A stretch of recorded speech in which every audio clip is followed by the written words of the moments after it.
Greetings. I'm doing this from Williamsport, Pennsylvania airport, just because I thought it would be a good change of scene. And actually, I don't need this mask outside. All right, so I just want to say hello. My name is Geoffrey Knauth. You probably have no idea who I am. I have been around for a while because in free software we like to share how we do things. I'll be totally honest. I got my crib notes here that I just taped to a ladder, and that way I don't forget some things. I got my watch with a timer going so I can see if I'm talking for too long, because I got to fit this in 15 minutes. Okay, so some history. How did I get involved in free software? Well, in 1985, I was reading Dr. Dobbs' journal, and I did see the GNU Manifesto. We all read Dr. Dobbs back then. I had a whole bunch of source code of my own, and I didn't want to just throw it out. So I was selling it on floppy disks, source code and all, for 25 bucks, and I was making some money. And then my friend Charles, he said, well, you know, have you ever heard of Richard Stallman? And I said, yeah, I read the GNU Manifesto. He said, why don't you give it to him? I'll introduce you. So he introduced me to Richard, and I gave my software to GNU. I thought, you know, I don't know if they'll use it or not, but it's better than what I'm doing now. And so that's how I got involved. And so let's see. There was a period of time there when we were all at the MIT AI lab doing work on GNU on the machines there. MIT was very gracious to let everyone use their machines. The machines had names of made-up cereals, so the one I worked on most was called Apple Gunkies. Back in those days, you would log in as RMS, and the password is RMS, and those days are long gone. But anyway, it was a small group of dedicated people, really wonderful people writing software and documentation, and I was a very, very small part of that. Then we had the League for Programming Freedom came along, and I was a part of that. And then in 1990, I remember RMS got the award, the MacArthur Grant, the so-called Genius Award, and his finances definitely improved. Up until then, I think his friends, my friends, we just sort of fed him and kept him going. So that was early days stuff. In terms of technical stuff, I got involved in the GNU Objective-C project, which was run by Creston Crab Thorup. That was because we were using Next machines a lot, and we wanted a free runtime for our GNU, for our Objective-C code that was free. So I supported that project. I was the co-chair of the first international free software conference, which took place in Moscow in Russia in 1993. So it was no longer the Soviet Union, and I was the American co-chair, and a guy named Sergei Kuznetsov was the Russian co-chair, and RMS came as honored guest, and people came from all over the world, all over the former USSR. It was really something else. I joined the board as treasurer in 1987, and I took over from Bob Chissell, who had been treasurer. He was a really, really sweet guy, and you know, when I think of you know, who would make a great president? You know, certainly Bob Chissell would. Unfortunately, he's no longer with us. He had a very long illness, and he passed away about 3 years ago. That's another reason I have this plane here, is in his memory. He had a plane pretty much just like this, and he used to give me tips, because we're both pilots. He would give me tips on how to run it economically. I think he could fly for about $6,000 a year total. And I bought my share of this plane for about that much, and I probably spend no more than $2,000 a year. And I do a lot of flying for Civil Air Patrol. So I also have this plane here in honor of Bob and his wonderful memory. He was a really wonderful guy. I'm a search and rescue pilot. I started out doing that in the West Indies. I do it now with Civil Air Patrol and a lot of other things with them. Okay, so back to free software, which is why we're all here. I thought I would say a little something about open source and free software. I'm not the kind of person to beat people over the head about the term open source. I realize just how common it is. I just have one comment about it. I used to be on the U.S. rowing team, and before that I was on the Harvard rowing team, and before that high school. And I had a captain on the Harvard crew who taught me an important lesson once. I remember we were racing for practice. We were out in the basin on the Charles River, and my boat was ahead. He was in it. I was so happy. I was the coxswain of the boat, and I was just saying, "Isn't this great? You know, we're leading." And he was like, "No, it's not great. You never just sit on a lead. You have to be the best that you can be. You have to keep moving. You can't sit. You can't be complacent." And I guess that's how I feel about the term free software versus open source.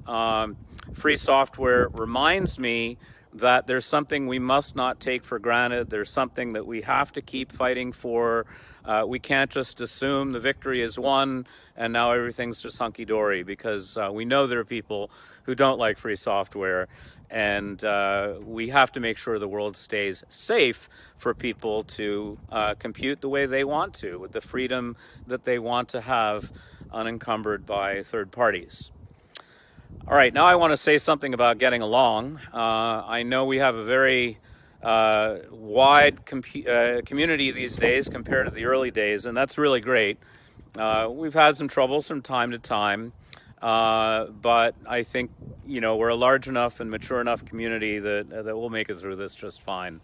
I have a strong interest in helping people get along. You know, it may be something we need now. I'll let you be the judge of that. My mother was mentally ill her whole life, and I certainly tried to help her. My adopted father was chairman of the National Mental Health Association, and he tried to help her a lot. And then there's sort of an international aspect. In the 80s and 90s, I used to go to the Soviet Union and then later Russia a lot. And it was in the spirit of just getting along with other people. And it was also because I was very curious about the place. I had learned Russian along the way in high school and college, and I'd never been there. And it was really wonderful for me to witness glasnost, a period of time when a people who'd been doing something one way for 70 years decided, you know, we really could use a change. And they were yearning for change. They were looking for help. I don't know that we gave them as much help as we should have, but that's another matter. Anyway, while I was there, I made a lot of friends. I managed to meet a good number, maybe most, of the living Russian legends of Russian literature, whose works I studied in high school and college, and I'm still kind of astonished that that happened. I met a lot of brilliant scientists through the world of free software. I had daily adventures, and so anyway, I was also a coxswain on the U.S. rowing team. I made a lot of friends that way. One thing I learned about Russia, and I don't want this to be too Russia-centric, but back in those days, and we're talking 30 plus years ago, you know, I saw an entire people yearning for something different. And I learned that when people want something different, they can make it happen.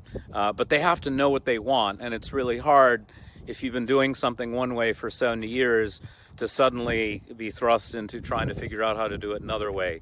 And that's where a lot of things went wrong. But I've seen the power of the human spirit, and I know that's common to everyone in the world. Okay, I also have a Cold War story. In 1985, I was in a place called Novgorod, which used to be the capital of Russia a long time ago, like 1,000 years ago.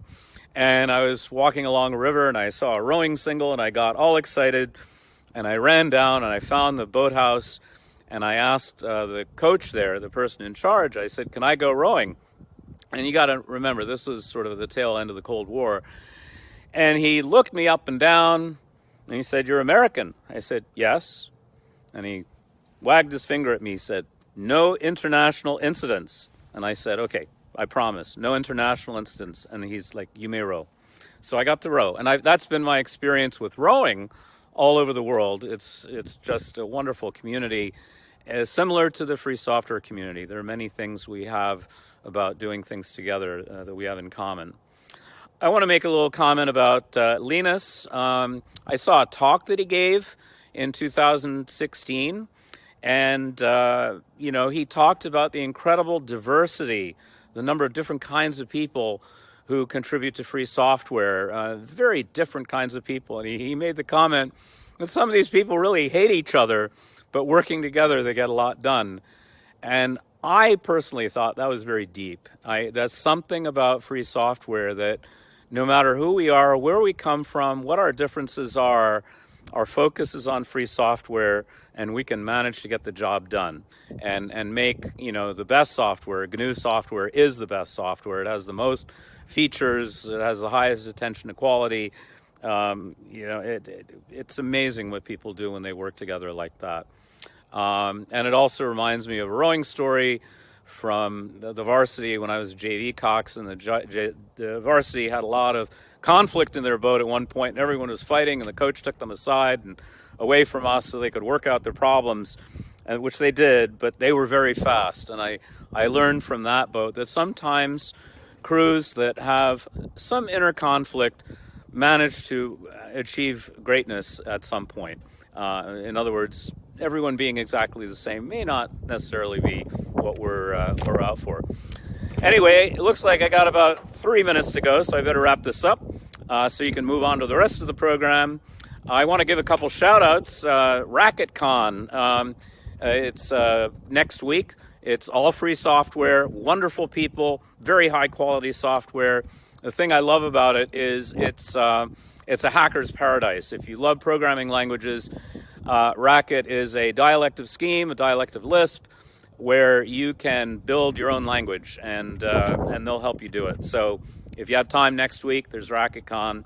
I also want to give a shout out to the PostgreSQL community. I was reading Bruce Momjan's blog this morning, and I read that PostgreSQL is 34 years old. FSF is 35 years old. So way to go, PostgreSQL. Really great job there. All right, let's see. I also want to give a shout out to John Sullivan, our executive director, and the entire staff of the Free Software Foundation. They work behind the scenes. They work very hard. They're dedicated. They're just fantastic people. And they've achieved something institutionally, which is significant, at least in the United States. They've achieved 4 stars on the Charity Navigator website, which, it's kind of a big deal as far as I'm concerned. And so I just want to give them a shout out for that. Okay, I got to change pages here. I taped it because of all the wind. So now I'm just going to hold it for the last bit. Just give me a second. All right, so while I hold this thing against the wind. All right, so I care about freedom, and so do all of you. I want to make the world a better place, and so do all of you. I'm here to fight for you to keep the freedom that you have. Hold on here. To protect you from those who would limit it, and to ensure it for generations. Okay, we don't want to take anything for granted, and we want to keep this thing going. Okay, we cannot become complacent. I'm here to welcome everyone, to make this a very inclusive and friendly organization, and I mean that. I've been to a lot of virtual conferences this year. That's the only good thing about this pandemic, is I've been all over the world without leaving my apartment, or my house, actually, and I've met all these amazing people from all over the world, and they're so smart. And a lot of the conferences are run by women, and so, they're run really well, and we're all in our best behavior, and everyone gets along, and we really have no conflicts. So I'm hoping that, in the spirit of Liber Planet, we can do that too. I love the way the FSF staff runs that, and I hope they'll keep it going. Okay. So, I'm here to protect you if you feel threatened, all right? I don't have my weaponry with me, but I probably have a laser somewhere I can pull out and make bad people go away. So, I don't mean to joke about that. I mean, I really do mean to listen to you. If there's anything that you want, just let me know, and I'll do my best to make it happen. Okay, I also want to say, as far as mission and where the FSF is going, I'm not planning to change a whole lot, not in terms of direction. You know, that course was laid out, 35 years ago, and I'm not going to change that. Anything having to do with free software philosophy, I always ask Richard Stallman for his opinion, because, in terms of that, there is no peer. He has no peer. And so one of our jobs is we have to make sure that among the younger generation, we are developing more thinkers, people who can write articles, books, do academic work analyzing, the economics and the socioeconomic impact of free software, which we know is huge, but we really have to put it down in terms of scholarship at some point. So I'm looking for that from the community, because we know free software is everywhere. We know that just about every company on the planet these days, whether they realize it or not, they're using free software, and more of it all the time. So in that sense, we've won, but in terms of the legal battles, we have to constantly stay vigilant. Okay, so anyway, I understand why people have gotten upset over some things in the last few years. I really do. I've been upset about some things. We'll get through this. I want you to know that if you're familiar with Star Trek, the episode that always got to me was the empath. That's the one that really gets to me. So, thank you. I went a little bit over time. Please enjoy this 35th anniversary birthday celebration for the FSF. I am grateful that you're all here, and I'll do anything you want within reason. Thanks again. Bye.